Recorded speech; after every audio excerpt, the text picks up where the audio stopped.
In the video game industry, countless companies have come and gone, but one company has managed to outlast its competition at nearly every turn: Nintendo. For over 3 decades, Nintendo has beaten its rivals by pursuing its own singular vision of bold hardware innovations and games of unmatched creativity. It hasn't always been smooth sailing though. Along the way, Nintendo's choices as a company have thrilled and baffled gamers. But through all their ups and downs, Nintendo's impact on the industry simply cannot be overstated. Amazingly, Nintendo might never have been so successful if it weren't for one character: Popeye. Yes, that Popeye.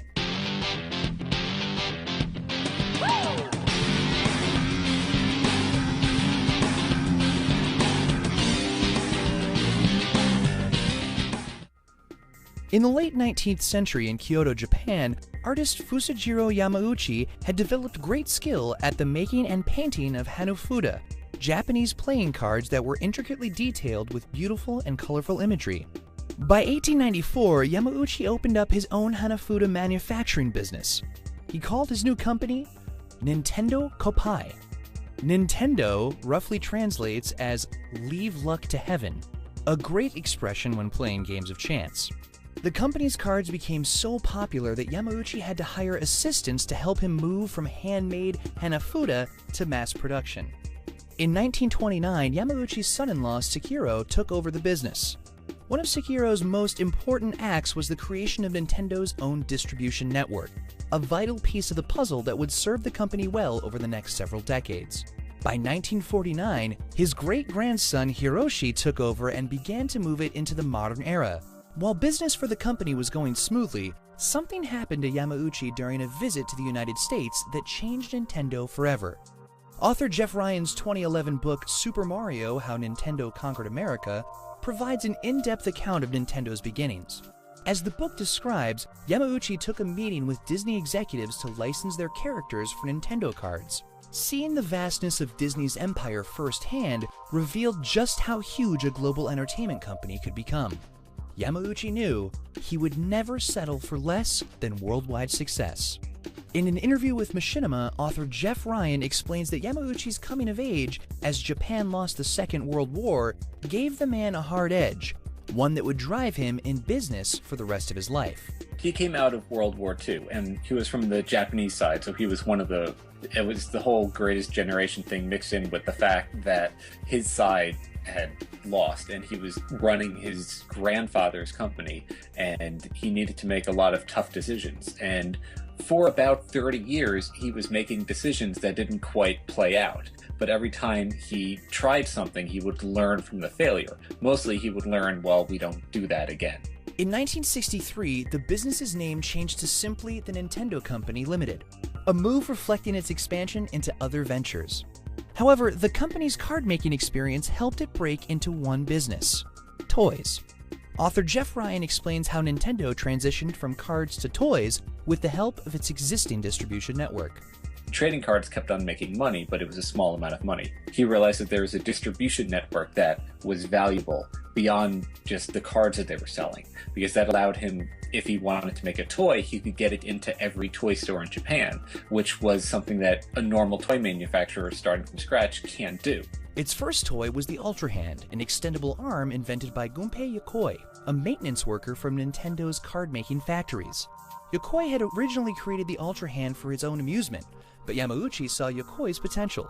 The toy went to market in 1970, selling 1.2 million units. Nintendo was officially in the toy business. Other products followed, Yokoi's creativity leading the charge. The 10 billion barrel was an innovative marble puzzle, while the Love Tester was an electronic passion measuring device that could only come from Japan. Through the 70s, Nintendo also tested Japan's video game market, releasing arcade games and Pong-cloned TV consoles. In 1979, they scored their biggest hit, Radar Scope, a Space Invaders imitator. In 1980, Nintendo released another Yokoi invention, the handheld Game & Watch. Inspired by the LCD screens of pocket calculators, Yokoi's invention was simple but addictive, and kept Nintendo heading towards the electronic entertainment business. That year, Yamauchi sought expansion into America. To set up Nintendo's American branch, the chairman tapped son-in-law Minoru Arakawa, who was living in Vancouver with Yamauchi's daughter, Yoko. The Arakawas set up shop at a warehouse in Elizabeth, New Jersey. To get the ball rolling, their first game would be their Japanese hit, Radar Scope. 3,000 cabinets shipped from Japan. Arakawa's attempts to sell the game didn't go well. He only managed to move a third of their supply, leaving about 2,000 machines sitting in the warehouse. Worse, Radar Scope wasn't scoring well with the arcade owners, who preferred games from proven names like Namco or the Arcade King, Atari. The fledgling Nintendo of America had only broken even on the venture so far. They needed a new, inexpensive game, and soon. While his father-in-law looked at his staff in Kyoto for ideas, the Arakawas moved back to the Pacific Northwest. Yamauchi was no fool. He knew better than to commit too many resources to what was turning into a losing proposition. So instead of pulling one of Nintendo's proven designers from other projects, he solicited ideas from his entire company, hoping to make an unexpected discovery within his company. Discover he did.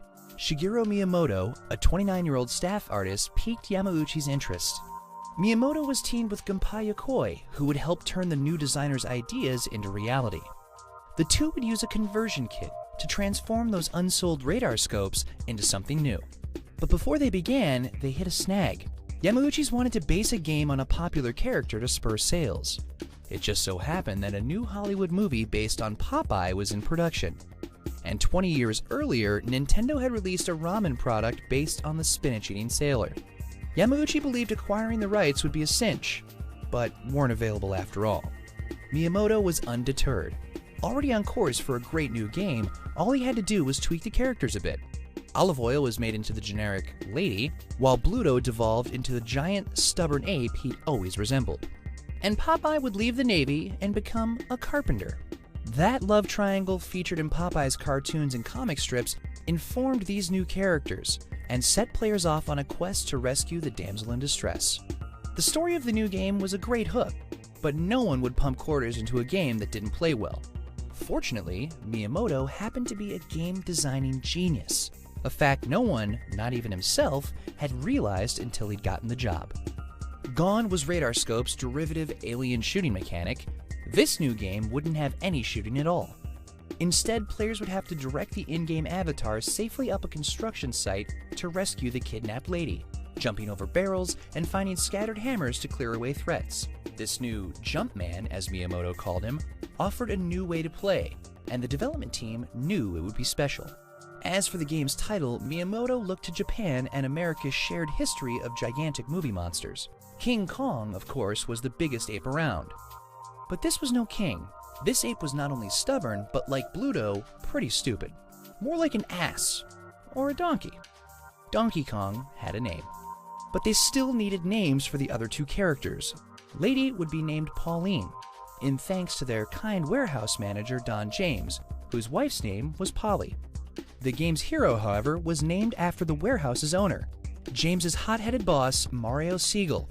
Arakawa and his small team started hand-converting radar scope cabinets to Donkey Kong machines. In 1981, Arakawa put the test machines in 2 Seattle bars, and they took off like Radar Scope never did. The machines earned more than $30 a day in quarters, prompting Arakawa to install more machines. Soon enough, the cabinets each made Nintendo $200 a week.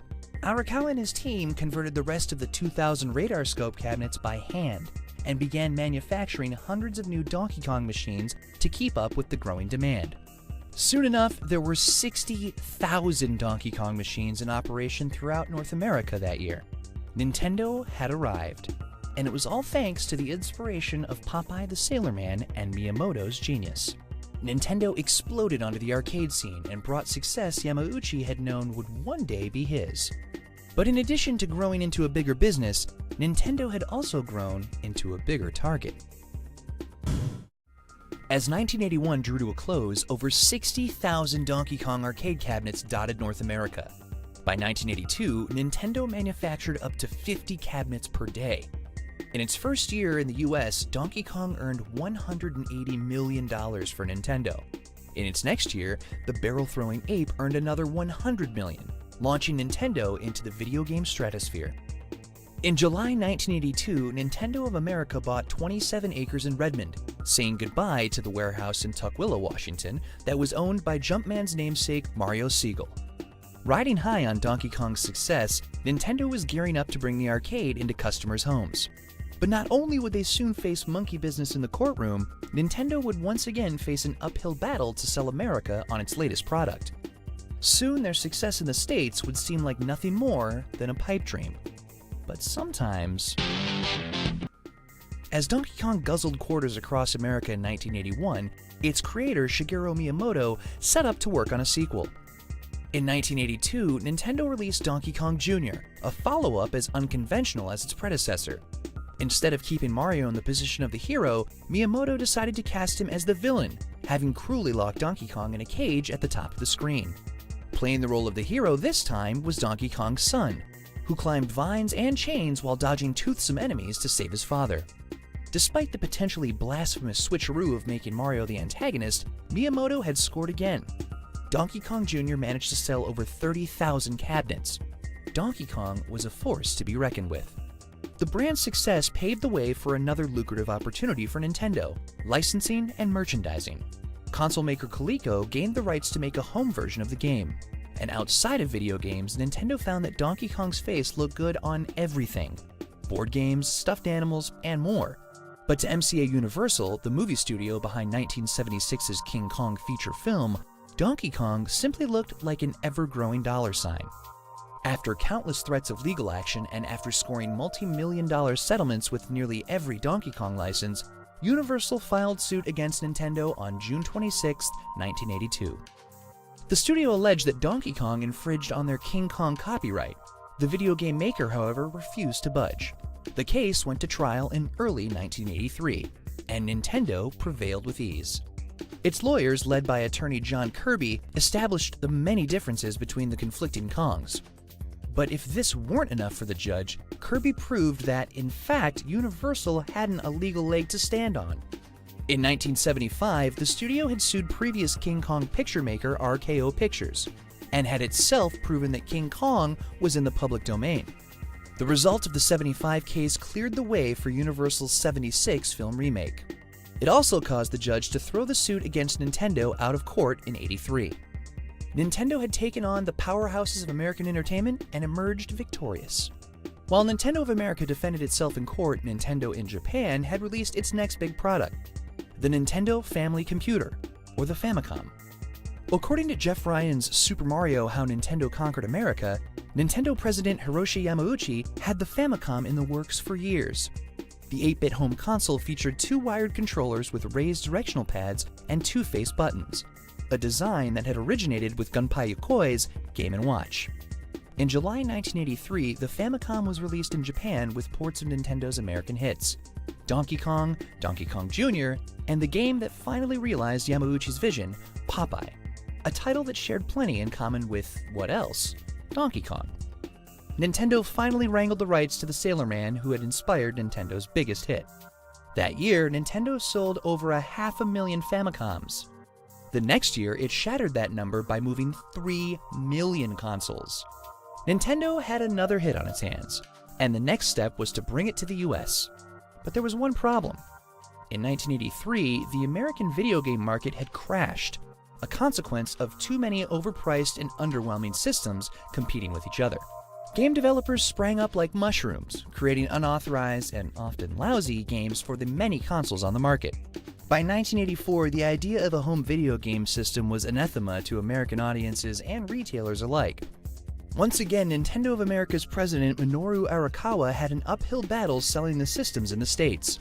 The fact that, by 1985, the Famicom had sold over 19 million units in Japan didn't impress American retailers, still smarting over the money they'd lost on video games so recently.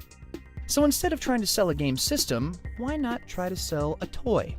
Nintendo tried to hide the console's true nature, packaging it with a toy robot, the Robotic Operating Buddy, or ROB, along with games Gyromite and Stack Up. No one was fooled, and the plan didn't work. Yamauchi ordered Arakawa and his team to sell the systems to New York toy stores personally. Arakawa followed Yamauchi's bidding, but went a step further. According to Ryan's book, Arakawa went over Yamauchi's head, assuring retailers that they could get full refunds on any unsold systems. A gutsy move that could have cost Nintendo dearly.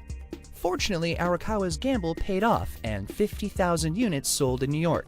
Similar rollouts in other major cities over the next few months yielded similar results. By 1986, Nintendo was finally able to release the Famicom, now named the Nintendo Entertainment System, nationally. It didn't hurt that it came packed with one of the most incredible games yet, Shigeru Miyamoto's Super Mario Bros. Before Nintendo devoted most of its resources to the Famicom and NES, Miyamoto kept working on arcade games. He had spun Mario off into his own game in 1983. Mario Bros. Took place in a pipe-filled sewer, where the pair worked together to knock out as many turtles and crabs as they could. When Miyamoto was promoted to make Famicom games, he took Mario with him. The result was like nothing seen before. A whole kingdom full of secrets, growth-inducing mushrooms, warp zones, stompable enemies, and, of course, lots of pipes. Super Mario Bros.' 1985 debut was a massive success, driving the system's sales and hooking American gamers in ways the Atari and ColecoVision never could. To date, Super Mario Bros. Is said to have sold more than 40 million copies worldwide, holding the record for the best-selling video game for a full 18 years. Miyamoto kept working, creating another masterpiece inspired by his childhood spent roaming the woods and caves in Kyoto. February 1986's The Legend of Zelda, a questing game, featured even deeper exploration than Super Mario Bros. Clearly, Zelda's grand scope and massive dungeons touched something within gamers, and Nintendo had another hit. Other now legendary games followed, like the lonely, haunting space adventure Metroid, designed by Yokoi. That title blew people's minds with the end-of-game revelation that its silent protagonist, Samus Aran, was actually a woman. However, a console can't survive on first-party games alone. Third-party developers were contracted to develop new titles for the NES, but Nintendo's new machine featured a lockout chip that only Nintendo could supply. The chip drove up the costs of production, and games lacking the chip wouldn't play. Nintendo had control. While the chips ensured quality NES games, the way Nintendo lorded them over its third-party developers guaranteed an unhealthy relationship. In fact, a 1988 chip shortage led to just that. Author Jeff Ryan explains how Nintendo handled the shortage. Nintendo decided to ration the chips, which was in one way the only thing they could do. There's not enough supply to meet the demand, so therefore you only give some to everyone. Now, they gave themselves as many chips in the world. But for something like Konami or Capcom, they wouldn't make more than 100,000 copies of a game. And this is a game that could sell millions. And if Konami or Capcom complained, Nintendo would maybe cut their order even more, so they'd only have 90,000. Despite Nintendo's strained relationship with third parties, its relationship to gamers was only getting stronger, thanks largely to Shigeru Miyamoto's continued brilliance, though he wasn't infallible. In fact, his 1986 follow-up to the original Super Mario Bros. Never saw release in the United States, as it was deemed too challenging.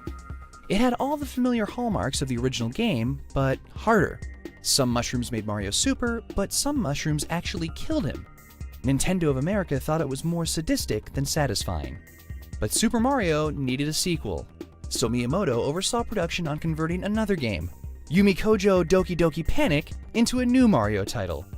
Gone was the Mushroom Kingdom and Bowser. In their place was Subcon, a dream world players had to free from the clutches of Wart, an evil frog. And instead of jumping on enemies to stomp them, players could ride them, pick them up, and toss them at other bad guys. Besides the picture on the box, there wasn't much tying the game in with Super Mario. Fortunately for Nintendo, fans were more than happy to explore the world of Subcon. Super Mario Bros. 2 sold over 7 million copies in its 1988 North American debut. Miyamoto still wanted a proper sequel, though. His next project was a true continuation for Super Mario that would both bring the game back to its roots while moving the series forward by leaps and bounds. The result was Super Mario Bros. 3. Players encountered the familiar mechanics of jumping and stomping that made the original game so great, while contending with new powers and abilities. Super Mario Bros. 3 was everything people loved about the first game, but better. And in 1989, as its North American debut drew near, Nintendo of America was approached by Universal Pictures, the same studio that had sued them over Donkey Kong's alleged copyright infringements. The studio's plans for a big screen version of the Jetsons was delayed, and they needed a project to appeal to kids around the holidays.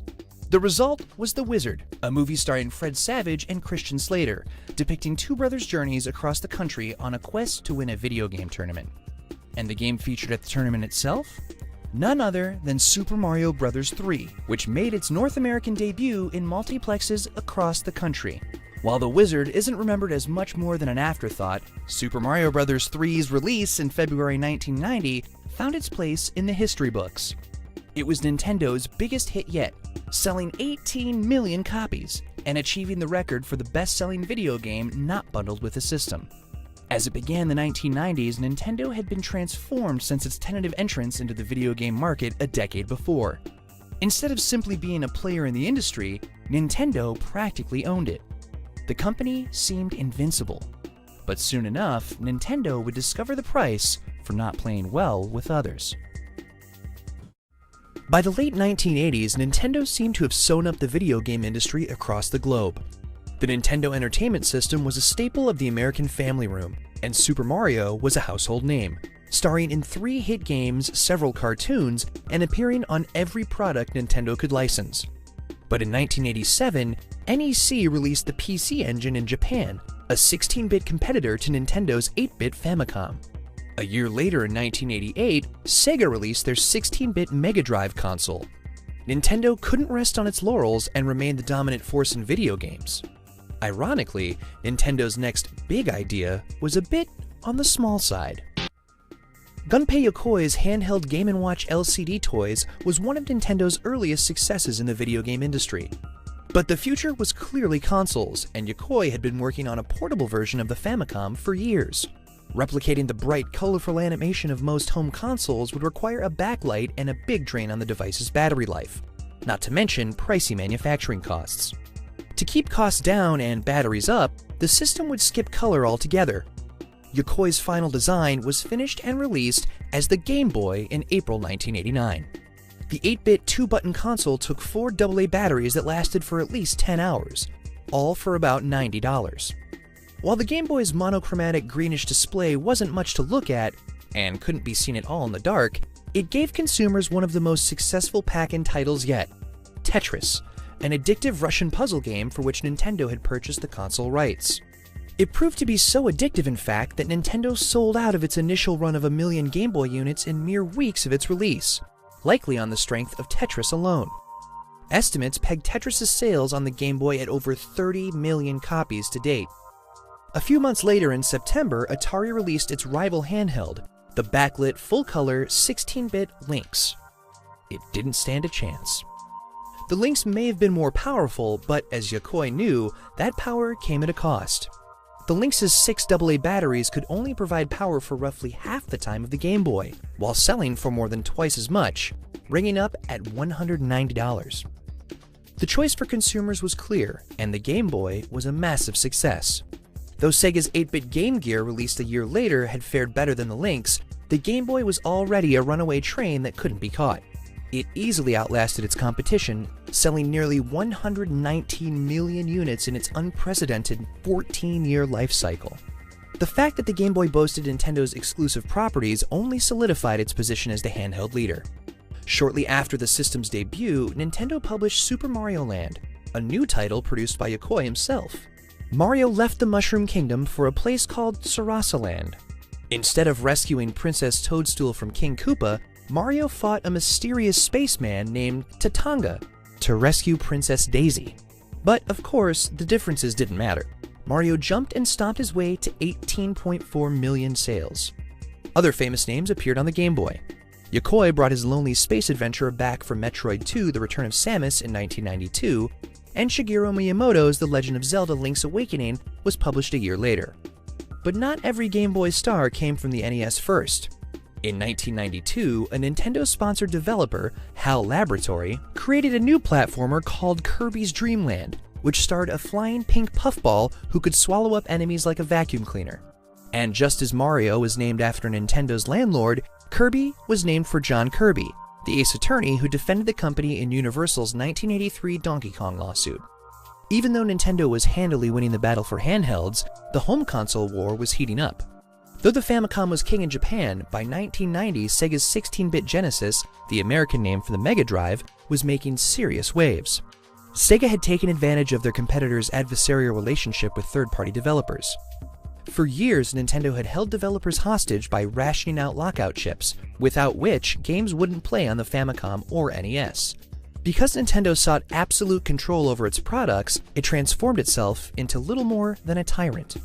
Jeff Ryan, author of Super Mario: How Nintendo Conquered America, explains how Sega leveraged Nintendo's bad behavior to their benefit. When Sega came out with the Genesis, so many third-party developers flocked to them just because Sega was treating their developers well and Nintendo was not.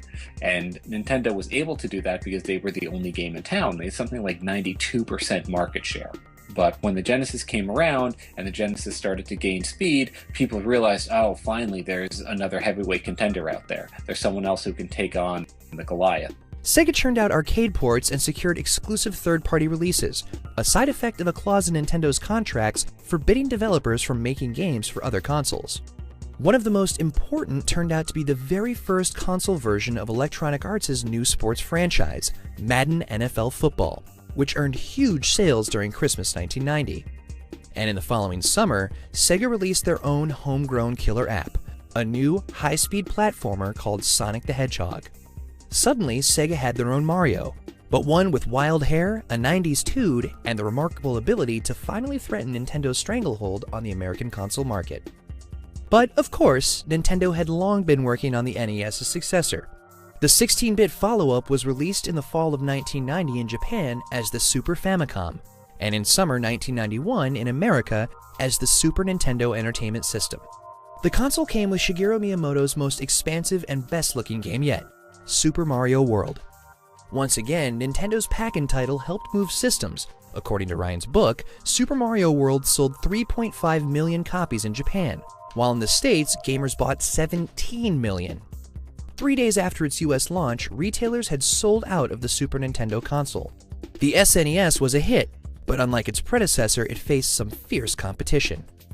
Despite Super Mario World's brilliance, Sonic's rush onto the scene had suddenly made Nintendo seem uncool. Sega seemed to represent everything that was hip and new in video games, while Nintendo looked safe, stodgy, and downright old. Even though 1991's SNES was technologically superior to 1988's Genesis in every way. By 1992, sources estimate the Genesis had a roughly 55% market share over its competitor. By 1993, cracks started appearing in Nintendo's public image. A big-budget Hollywood movie based on Super Mario Bros. Starring Bob Hoskins, John Leguizamo, and Dennis Hopper was released that summer, to abysmal reviews and performance. What should have been Nintendo's ultimate triumph was a universally reviled public embarrassment. Today, Super Mario Bros. Holds a place in cinematic history as not only one of the worst video game movie adaptations, but simply as one of the worst movies. Period. That wasn't the only problem Nintendo faced that year. In September, Acclaim published SNES and Genesis ports of Midway's ultra-violent arcade fighter, Mortal Kombat. But despite being 16-bit versions of the same game, the ports were anything but equal. The Genesis version featured just about every blood-splattering hit and spine-ripping fatality from the original. The SNES port, however, was heavily modified to reflect Nintendo's family-friendly policy. Fatalities were out, tamer finishing moves were in. Absurdly, brutal hits didn't result in sprays of blood, but sprays of grayish sweat. It's estimated that the Genesis version outsold Nintendo's by roughly 4-1. And the move did seemingly irreparable damage to Nintendo's reputation with gamers, as the company continues to fight the perception that it just makes games for kids. But the final tally of the first true console war between the Genesis and the SNES didn't seem to account for Nintendo's missteps. Though Sega never released data, estimates tally the Genesis's worldwide sales at about 29 million worldwide, not quite 2/3 of the Super Nintendo's 49.1 million global sales. When all is said and done, the SNES simply had the better games. Sega's ascendance forced Nintendo to allow multi-platform games from third parties. But Mortal Kombat aside, the Super Nintendo's superior hardware meant that, most of the time, games looked, sounded, and played better. Nintendo could also claim the support of one of Japan's top developers, Squaresoft, whose Final Fantasy series, The Secret of Mana, and Chrono Trigger were SNES exclusives and helped popularize the RPG genre in America. And besides Super Mario World, the SNES had an impressive roster of first-party games that became industry legends.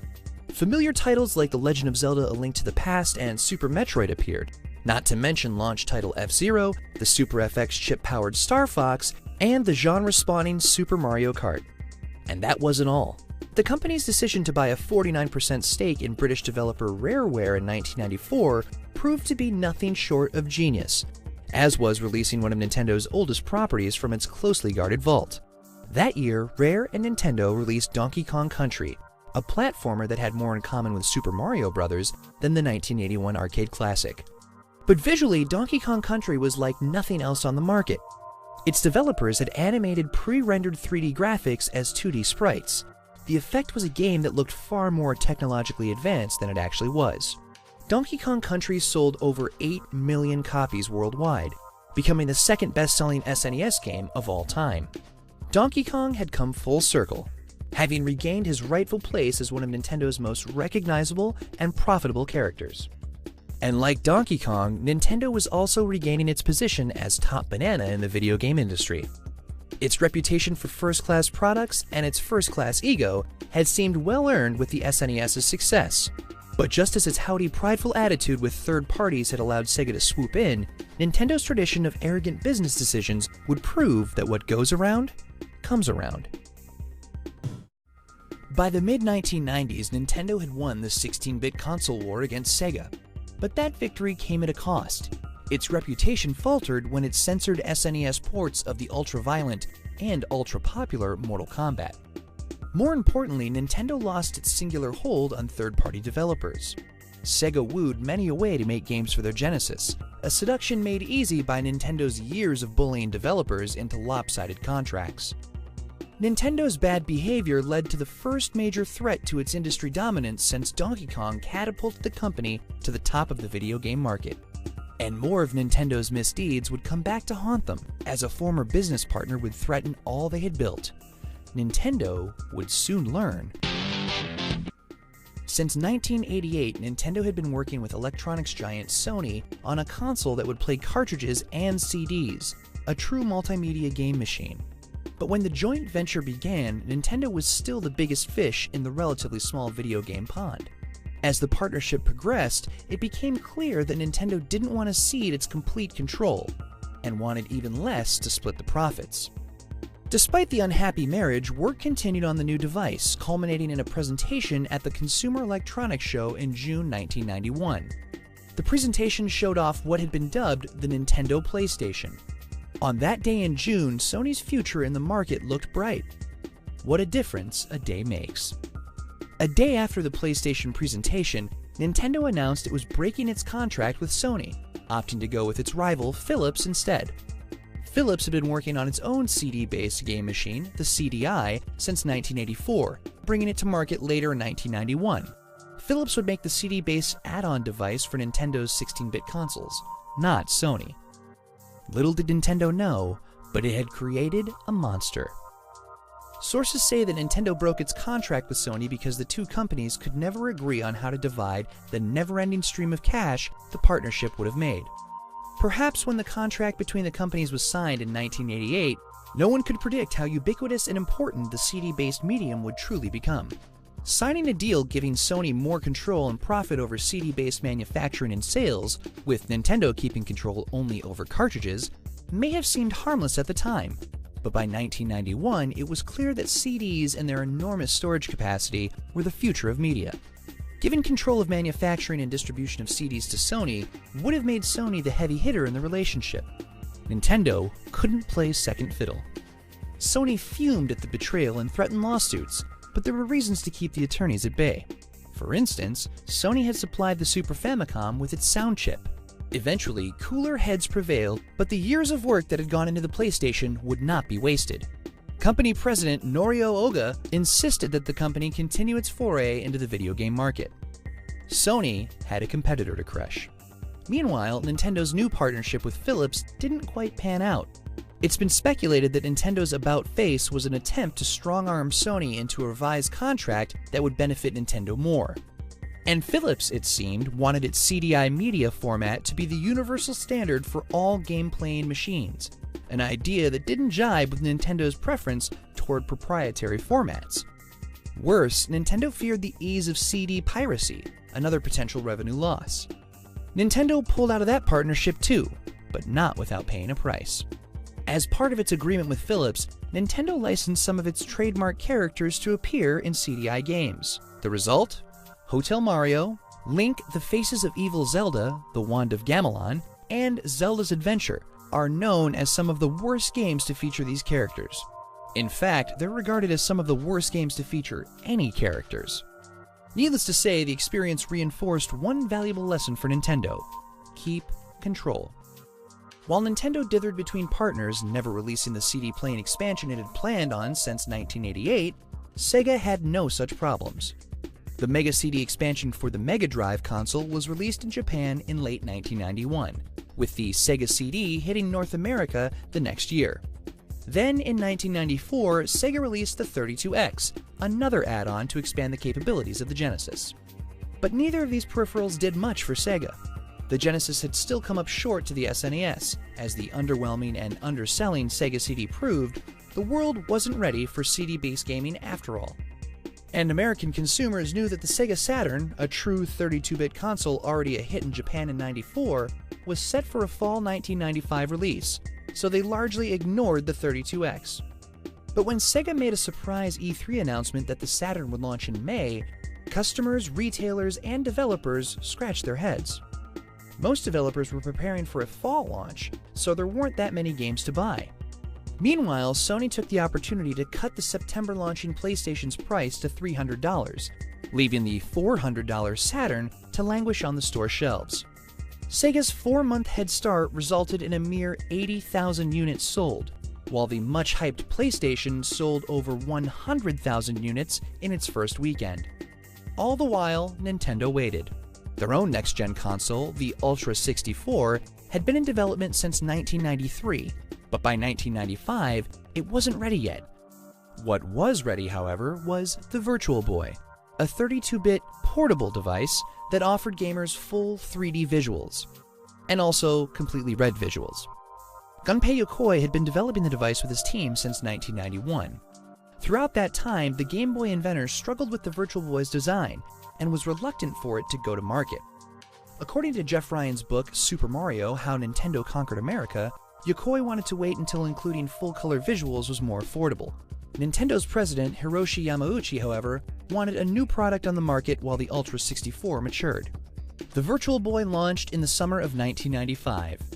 It was quietly discontinued less than a year later, having only moved 770,000 units worldwide. The failure made Yokoi a pariah within Nintendo. Yokoi helped develop the Game Boy Pocket, then retired from the company and began consulting. However, Nintendo would never benefit from Yokoi's genius again. In 1997, he was killed in a tragic car accident. It's not clear whether Nintendo's troubles truly began with Yokoi's departure, or if Yokoi's exit was merely a symptom of Nintendo's bigger problems. But when Nintendo released its next-generation console, now called the Nintendo 64, in 1996, it wasn't the dominating force its predecessors had been. The N64 launched to very strong sales.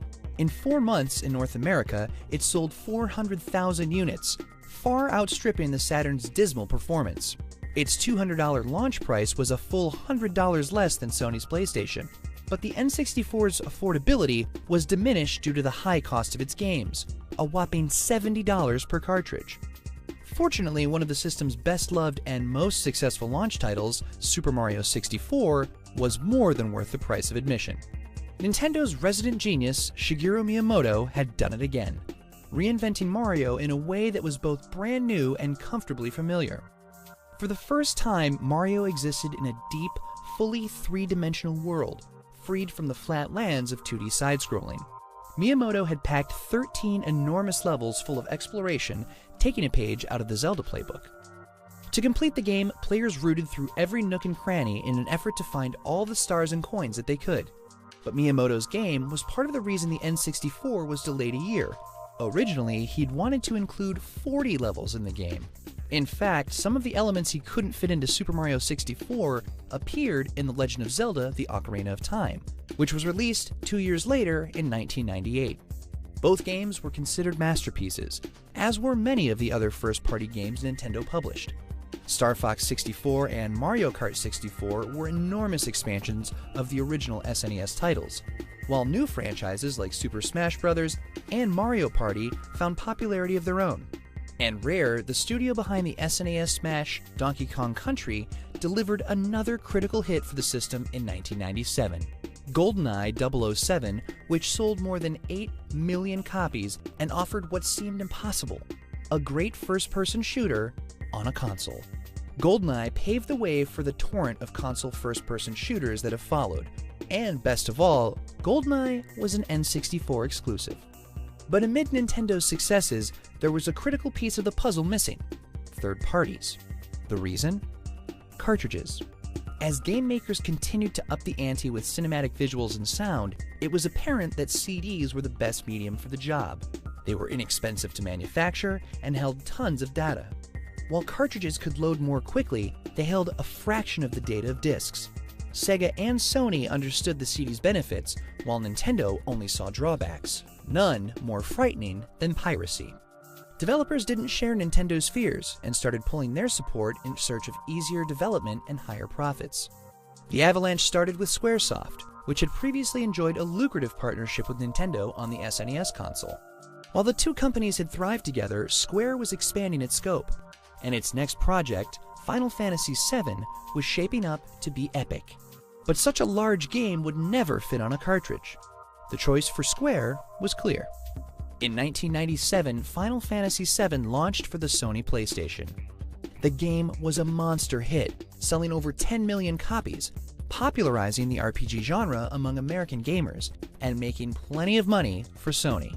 Soon, most third-party developers had flocked to the PlayStation, leaving Nintendo fans to wait for more appearances from Mario and the rest of the gang. Nintendo's stubbornness had finally taken its toll. When the smoke cleared, the N64 was certainly a very popular console, having sold 32.93 million units worldwide by the end of its life cycle. It had easily trounced longtime rival Sega, whose Saturn only ever sold 9.5 million units. But neither could touch the PlayStation, which sold over 102 million consoles worldwide, becoming the first video game console to break the 100 million mark. Nintendo was no longer number one, having been relegated to a distant second. And with the release of their next console, a distant second might have looked pretty good. The 1990s concluded with Nintendo feeling triumph and defeat. Its N64 console easily trounced the Sega Saturn system in sales and popularity. But both systems had their clocks cleaned by the 100 million selling Sony PlayStation, a system that owed its existence to Nintendo having commissioned its creation, and Sony's thirst for revenge after Nintendo's backhanded business dealings. And while Nintendo's Super Mario 64 was hailed as nothing short of revolutionary, third-party developers had left for Sony's greener pastures, leaving the N64 with mostly first-party hits. As the new millennium approached, Nintendo would struggle to reclaim its status at the top of the industry, an industry that was getting pretty crowded. Soon, a fourth participant in the console war would enter the fray, leaving Nintendo feeling... While the N64 wasn't a runaway hit, Nintendo maintained a firm grip on the handheld market with the 8-bit Game Boy, thanks in large part to another trademark first-party franchise. But it wasn't Mario, Zelda, or even Donkey Kong. It was Pokémon. And it was a worldwide phenomenon. Pokémon was the brainchild of Satoshi Tajiri, who had learned the ways of simple yet addictive game design from Nintendo's resident expert, Shigeru Miyamoto. Released in 1995 in Japan, Pokémon's premise was summed up in its catchphrase, "Gotta catch 'em all." Players roamed the land searching for every single type of over 100 different Pokémon, battling rival trainers or collectors along the way. The kids of Japan took the slogan to heart, and within 2 years, Pokémon sold 10.4 million copies. It spawned an anime series as well, which made global headlines in 1997 when over 600 Japanese kids were admitted to hospitals after suffering seizures, apparently induced by a Pokémon episode's flashing colors. The bizarre incident wasn't enough to keep Pokémon from reaching America in 1998. Just as they had dominated in Japan, the game and show found near instantaneous success in the United States and managed to sell almost 10 million copies. Even though Game Boy had been around for nearly a decade, the console flourished with a whole new generation of kids. In 1998, Nintendo finally released the Game Boy Color. 2 years later, Pokémon sequels transfixed kids again. But by 2001, the Game Boy had begun to show its age. Nintendo took the next step, releasing a 16-bit upgrade, the Game Boy Advance. The first version of the console had survived for 12 years before it was replaced, and even hung around for another 2 years before finally racking up almost 120 million units sold. In the meantime, competitors had come and gone. The Game Gear, Lynx, TurboGrafx Express, Neo Geo Pocket Color, and the Wonder Swan, a Bandai-made system that owed its creation to Game Boy's own inventor, the late Gunpei Yokoi. All fell before the Game Boy's might. If only Nintendo's other video game ventures were so mighty. Meanwhile, Sega's newest console, the Dreamcast, was released in November 1998 to a tepid response in Japan. Its American launch in September of the following year, on the other hand, was a smash, selling over 500,000 consoles in just 2 weeks. Sega finally had another hit on its hands. Until, of course, Sony released its own next-gen console, the PlayStation 2, in 2000. Just as the first PlayStation wiped the floor with its competition, Sony's PS2 erupted onto the scene, moving nearly 1 million units in Japan in 1 day. The Dreamcast's 1-year head start didn't matter. Third parties pulled Dreamcast support, flocking to the PS2.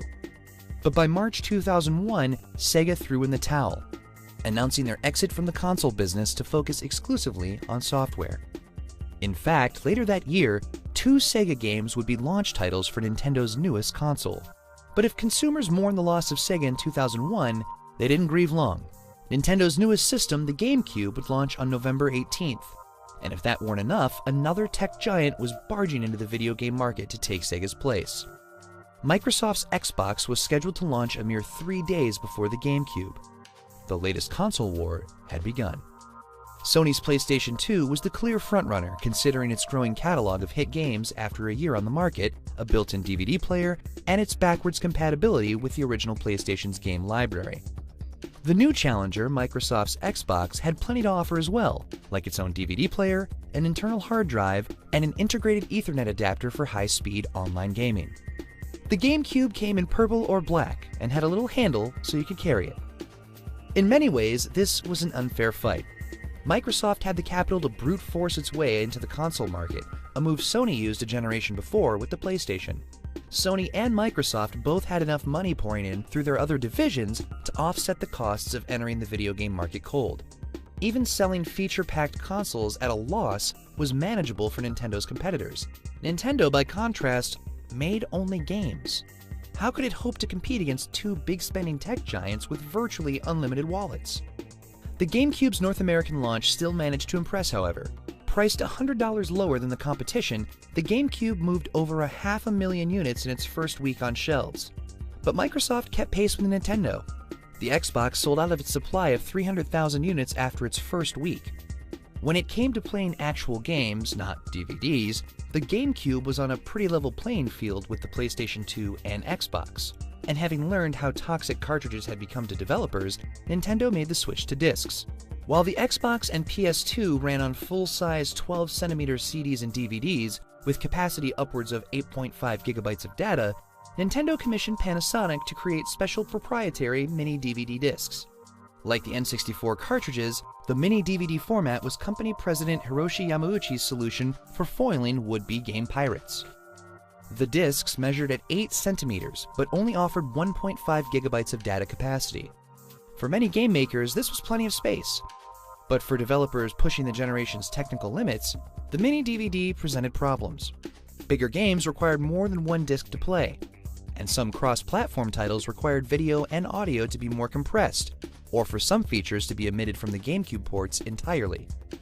While these technical limitations may not have been enough to doom the console, the actual system's physical design seemed a clear signal to gamers.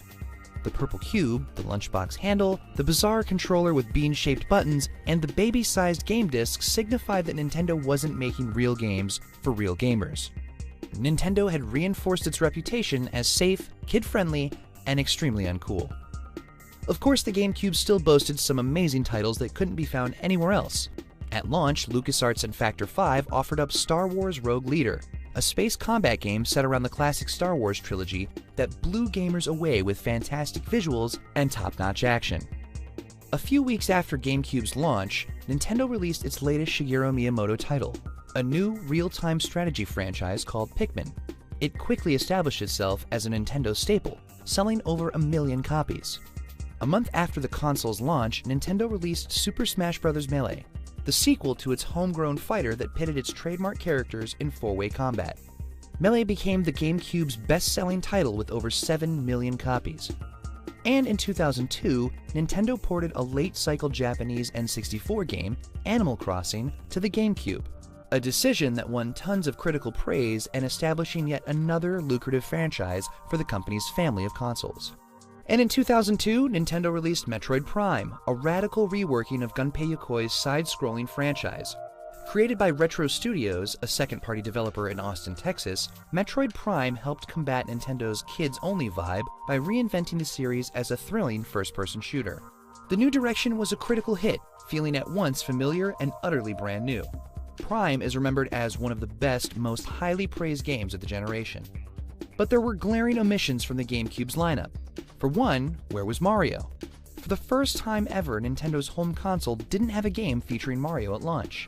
What consumers got instead was Luigi's Mansion, which ditched the running, jumping, and stomping. In their place was a vacuum cleaner that sucked ghosts. But despite praise from critics, longtime Nintendo fans thought that the vacuum wasn't all that sucked about Luigi's Mansion. Mario did finally get his own game about a half a year later. Super Mario Sunshine was released in summer 2002, and, like Luigi's Mansion, gave Mario a contraption that augmented the familiar mechanics fans had grown to love. Instead of a ghost-sucking vacuum, Mario had a water-spraying hose, with which he cleaned up graffiti on a tropical island. Once again, critics praised Super Mario Sunshine, but some wondered why Nintendo was gussying up their mascots with all the gimmicky gadgets. Other longtime Nintendo franchises got similarly reworked, pushing hardcore gamers away in droves. Star Fox Adventures in 2002 was a third-person action game, bringing Fox McCloud out of the stars and onto the ground. Though developed by Nintendo's hitmaker Rare, Star Fox Adventures didn't have nearly the impact of Donkey Kong Country and GoldenEye 007. Even worse, Microsoft shelled out a cool $375 million to purchase Rare outright, a mere 1 day after Star Fox Adventures' North American release.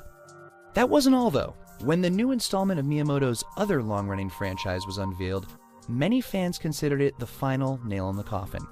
In 2003, Nintendo released The Legend of Zelda: The Wind Waker. It was as good a Zelda game as any, if not the best one yet. But visually, Wind Waker once again reinforced claims that the GameCube was merely a toy. Link and the Kingdom of Hyrule were rendered in cel-shaded style, a visual effect that made games look like interactive cartoons. The revelation was made worse by the fact that in 2000, Nintendo showed off a demo reel featuring a dark and gritty version of Zelda. Wind Waker was a hit among critics and fans who remained loyal to Nintendo, selling 4.6 million copies. But if the company was trying to fight its family's first image, this didn't help. In the end, the GameCube wasn't a failure for Nintendo, but it was the closest the company had come to defeat since entering the video game market 2 decades earlier. The PlayStation 2 was the unquestionable king of the hill, having sold 141 million units worldwide, though the final tally for the Xbox and the GameCube revealed that they finished neck and neck. The Xbox still beat out the industry veteran, selling 24 million to Nintendo's 22 million. Nintendo had slipped from its second-place status to a dismal third. Some believed this was the end of Nintendo's console-making days. Why not leave consoles to the big boys? Why not just make great games for other systems, like Sega was doing? The argument made a certain sense. But on the other hand, Nintendo's successes came by following its own path. No, the secret to reclaiming success wasn't as elusive as it seemed. For its next console, Nintendo would take its cues from the consumers it sought to reclaim. If you don't like what you're playing, there's one simple solution: change the game. All was not well in the house of Mario. Nintendo's latest home video game console, the GameCube, failed to find the same kind of dominance the company had enjoyed in the 80s and early 90s. While the company's name was once synonymous with video games, Nintendo's missteps and inability to change with the times had left it with a battered reputation. It was seen as out of touch and geared only towards Pokemon-loving kids. Gamers who consider themselves serious or hardcore turned their noses up at Nintendo's offering, and the result was a severely reduced market share. Their one-time rival Sega left the console business altogether to focus on software, a business shift many critics thought Nintendo should follow. But reinvention was a part of Nintendo's DNA. Though it may have had a tin ear when it came to listening to fans, Nintendo always heard the beat of its own drummer loud and clear. Soon, the company would outsell its competition and find its way back into the good graces and living rooms of gamers the world over.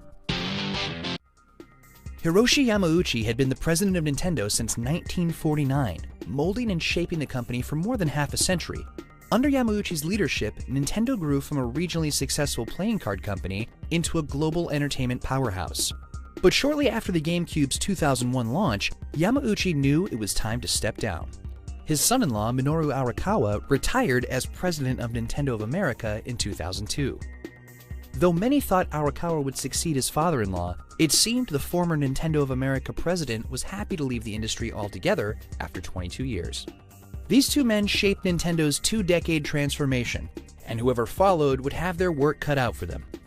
By 2002, the GameCube was running third in the latest console war, beaten in worldwide sales by Sony's PlayStation 2 and Microsoft's first video game effort, the Xbox. For the vacancy to the top of Nintendo of America, Yamauchi appointed Tatsumi Kimishima, the former head of the company's Pokemon division, though Tatsumi would be supplanted by Reggie Fils-Aimé a mere 4 years later. For his own replacement, Yamauchi appointed Satoru Iwata, the president of Nintendo's second-party developer, HAL Laboratories. Since acquiring a majority stake in the studio, Nintendo enjoyed a healthy relationship with HAL, which was responsible for some of Nintendo's biggest franchise successes. Kirby, Earthbound, and Super Smash Bros. All came from HAL Laboratories, and proved to be worthy additions to Nintendo's lineup. In 2000, Yamauchi brought Iwata over from HAL to become Nintendo's head of corporate planning. Unbeknownst to Iwata, Yamauchi had hired him to see if he could be a worthy successor. In 2002, after stepping down as president, but staying on as chairman of Nintendo's board of directors, Yamauchi kept a close watch on Iwata to see if he was right. Iwata's first true test came in November 2004. The company was rolling out a new twist on an old favorite, the handheld DS console. Standing for dual screen, the DS took its design cues from a popular iteration of Gunpei Yokoi's old Game & Watch LCD toys, which featured two screens packaged in a hinged clamshell design. But instead of simply giving players a case of double vision, the DS's bottom half was actually a touchscreen. This opened the door for developers to create all new ways to interact with games, an innovation devised by Yamauchi before his exit. The DS included a Wi-Fi adapter, meaning that gamers could play online and even browse the web at Wi-Fi hotspots. After years of flirting with online connectivity with the original Famicom, the SNES's Japan-only Satellaview, and the limited GameCube broadband adapter, Nintendo finally went all in. The DS's solid core of features and its new wave of casual-minded games, like Shigeru Miyamoto's smash hit Nintendogs, helped make the DS a tremendous success among longtime gamers, businessmen with time to kill, and, most significantly, girls and women. It proved to be a true successor to the Game Boy brand's legacy. Despite competition from Sony's handheld 2005's PSP, the DS has sold over 152 million units worldwide to date. But dominating the handheld market was simply Nintendo maintaining the status quo. After all, the Game Boy managed to last for over 12 years with barely a threat to its place in gamers' pockets. The true battle for video game supremacy was being waged at home. In the fall of 2005, Microsoft launched its second console, the Xbox 360, selling out initial shipments due to overwhelming consumer demand. Sony, which had gotten a year's head start with the PlayStation 2 to dominating effect, was planning to release the PlayStation 3 in November 2006. Meanwhile, Nintendo would be launching its own new console, codenamed the Revolution, a few days after that. History, it seemed, would be repeating itself. And even worse, as gamers and journalists learned more details about the console, its simple remote, its gimmicky motion controls, and its baffling new name, the Wii, the reaction wasn't revolution, but confusion.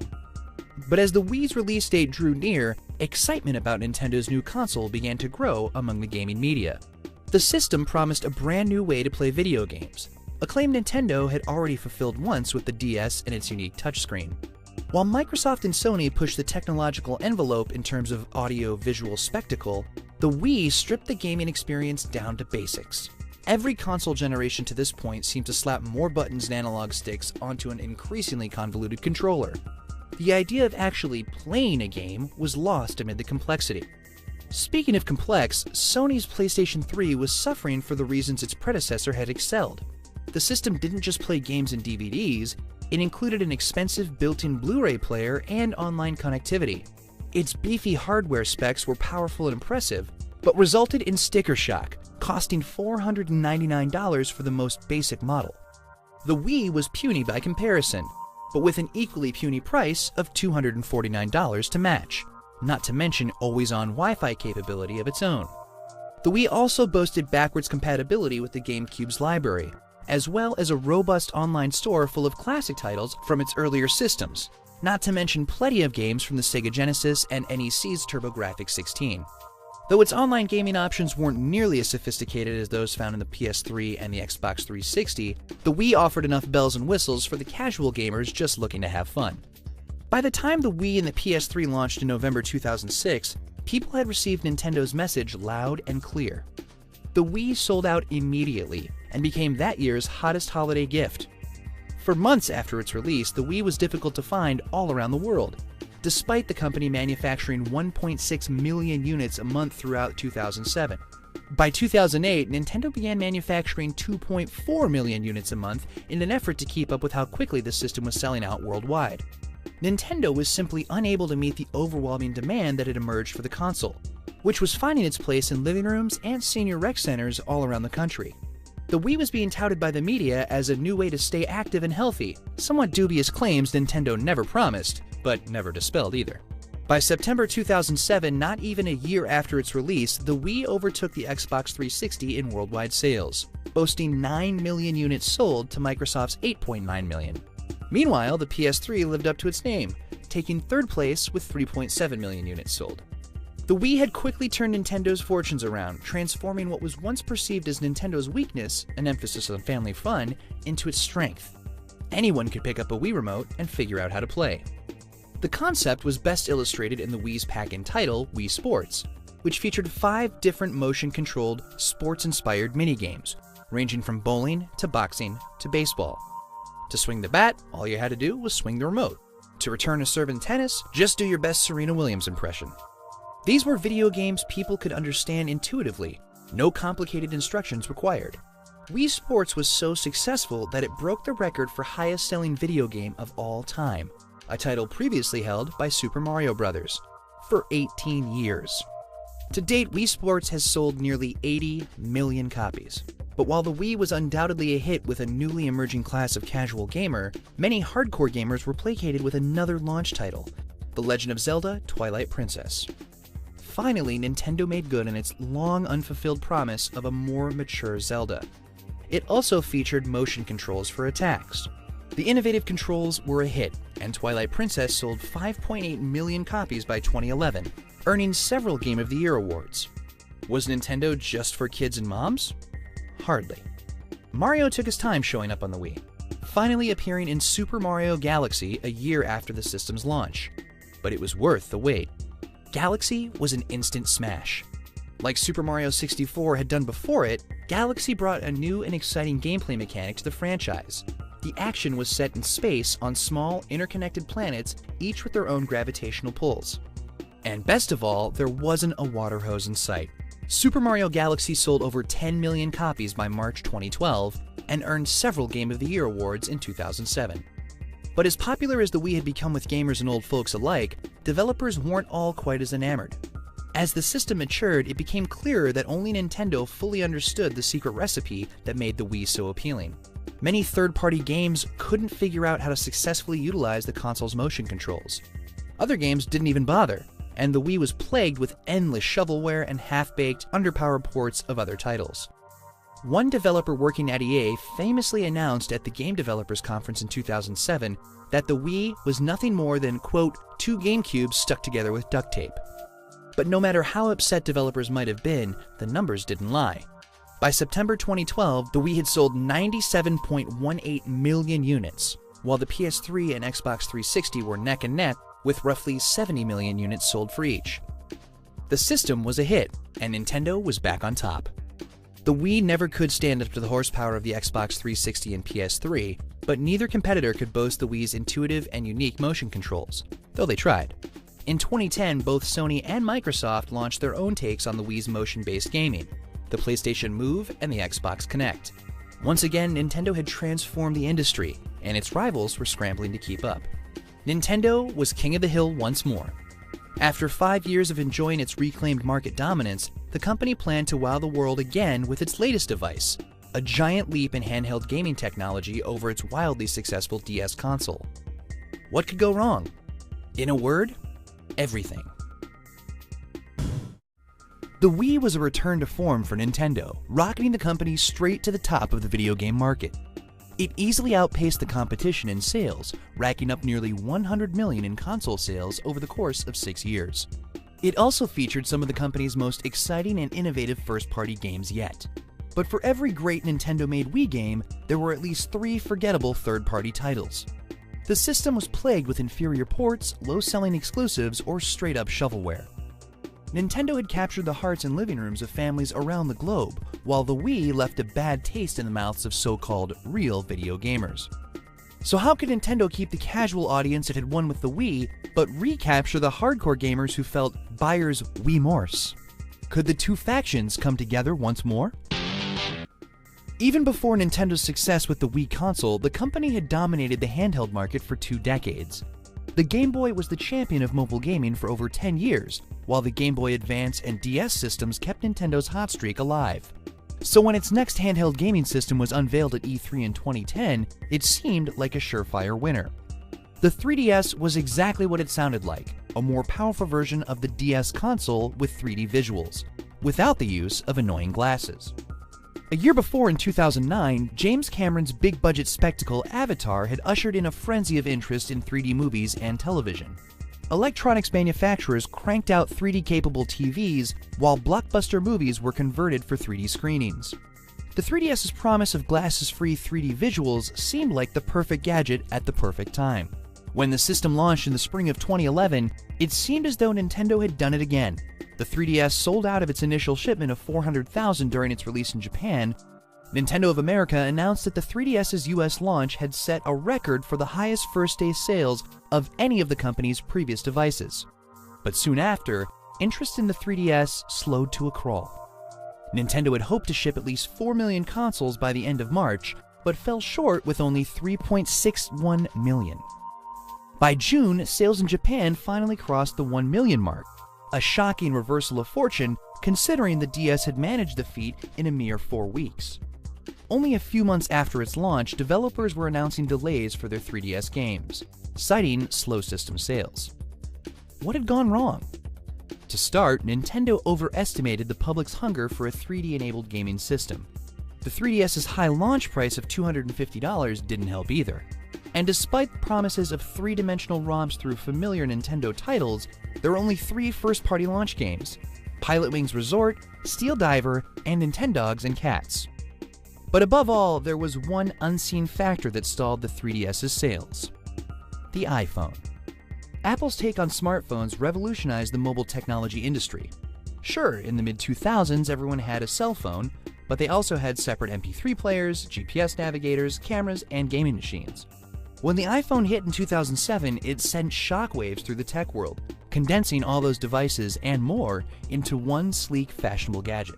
Smartphones weren't for businessmen anymore. They were for everyone. And Apple's secret weapon? The App Store, full of colorful, addictive games ranging in price from $3 to $1 to flat-out free. Who needed Mario when you could play Angry Birds on the bus? While the 3DS was a huge leap forward for Nintendo's handhelds, its $40 games and inability to make phone calls made it seem like a throwback. With the 3DS stalling out only months after its launch, suddenly Nintendo's success with the Wii appeared less like a return to form and more like a temporary fluke. Once again, critics, analysts, and even Nintendo's investors pressured Nintendo to leave the hardware game and bring Mario and Pokémon to mobile phones. Once again, Nintendo went its own way, but not before taking some drastic steps. In July 2011, Nintendo announced a dramatic 3DS price cut, dropping over 30% from $250 to $170 after only 5 months on the market. Even worse, the slow sales forced Nintendo to cut that year's profit projections by over 80%. The announcement caused Nintendo's stock price to tumble 12% on July 29th. Former Nintendo president Hiroshi Yamauchi, the company's largest stockholder, lost over $300 million in one day. Nothing like this had ever happened during his half-century as president. His successor, Satoru Iwata, took full responsibility for the dire turn of events, giving himself a 50% pay cut. To many, this looked like the end. Amazingly though, it wasn't. When it was first announced, the price cut looked like a desperate move to temporarily delay Nintendo's imminent collapse. But sales of the 3DS actually did begin to climb. Soon, first-party games like Mario Kart 7, Super Mario 3D Land, and Kid Icarus Uprising started to appear. Delayed third-party games made their way to stores as 3DS ownership grew across the world. By September 2012, the 3DS's sales had reached 22.19 million, keeping close pace with the sales of its predecessor for the same period of time. It turned out that people were perfectly happy with Mario staying off the iPhone, as long as the price was right. Meanwhile, Sony followed up its PSP in early 2012 with the PlayStation Vita. Like the 3DS, its first few months on the market were rough, but unlike the 3DS, its $250 plus price tag remained the same, spending the majority of its first year struggling to find its audience. Even still, the damage to Nintendo was done. It ended its fiscal year 2011 with its first ever full-year loss. While it would be easy to blame the 3DS's slow start and the money lost in its price cut, the reality wasn't so simple. External factors like Japan's back-to-back natural disasters and an unusually strong yen to dollar amplified Nintendo's financial woes. But the point had been made. Nintendo could still sell a handheld system, even in the face of Apple's unstoppable iPhone. So, could it sell a home console to casual fans and hardcore gamers at the same time? To find out, Nintendo devised a follow-up to its mega-popular Wii console called the Wii U. First unveiled during E3 2011, the Wii U finally brought high-definition visuals to Nintendo's games. And it utilized one of the company's more successful innovations, the dual screen and touch control dynamics from the DS handheld. The Wii U also took advantage of its predecessor's huge install base, including backwards compatibility with not only Wii games, but also Wii remotes. But that wasn't all. The gamepad featured traditional button layouts, 2 analog sticks, built-in accelerometers, a microphone, a front-facing camera, speakers. It seemed like the new device promised to do everything but your taxes. The HD visuals represented Nintendo embracing the future. The Wii compatibility represented Nintendo's commitment to casual gamers and families. But the gamepad? That was a mystery. The Wii U's announcement wasn't embraced with the enthusiasm that Nintendo needed. Journalists were mystified by what they saw, a result of the console's physical similarities to the original Wii. The new name didn't help. Was the Wii U just an add-on for the Wii? Did the gamepad connect with the old system? What kind of leap forward was a touchscreen controller anyway? Investors were similarly nonplussed. Nintendo's stock dipped nearly 10% 2 days after the Wii U's E3 debut. While the company's fortunes improved over the next few months with the 3DS price cut, the Wii U remained a question mark in the year leading up to the console's late 2012 release. But as journalists had a chance to try out the new system, many started singing its praises. The Wii U's potential to transform video games, new dynamics between players, immersive interactive mechanics, started to seem less like promises and more like reality. The opinion among developers remained divided, however. Some derided the new system and its current-gen visual and processing specs. Other developers, though, were fully on board. Ubisoft was releasing Wii U exclusive titles like Zombie U and Rayman Legends that seemed to take full advantage of the gamepad. And Gearbox Software's Randy Pitchford said, quote, "This is the best controller Nintendo's ever made for making an FPS. This is the best controller Nintendo has ever given us for playing hardcore games." The Wii U was released in North America on November 18, 2012, selling out of its initial shipment of 400,000 units in its first week on the shelves. By all accounts, the Wii U would be another hit. But then, the original Wii and 3DS both enjoyed red-hot launches with deeply divergent results. It's not yet clear what the future holds for the Wii U. With its price starting at $300, Nintendo is selling the console at a loss, another first for the company. Though Nintendo of America president Reggie Fils-Aimé claimed that the sale of a console and one game made the device profitable. By the end of 2012, Nintendo's future seemed unclear. The 3DS was at the top of the handheld market, and for the first time since the launch of the original Nintendo Entertainment System, the company was first to market with a next-generation console. Will the Wii U be another Dreamcast, destined to enjoy a brief victory before getting crushed under the competition? Or has Nintendo once again changed the game industry into something new and unpredictable? Looking at Nintendo's competition did offer up some clues about its impact on the industry. In 2012, Microsoft introduced Smart Glass, an app designed to integrate gamers' smartphones and tablets with the aging Xbox 360 hardware. Similarly, Sony began talking up the cross-platform functionality between the Vita and the PS3. Like the Wii having inspired the Kinect and PS Move, it seemed as though Nintendo's Wii U encouraged its rivals to imitate its innovations once again.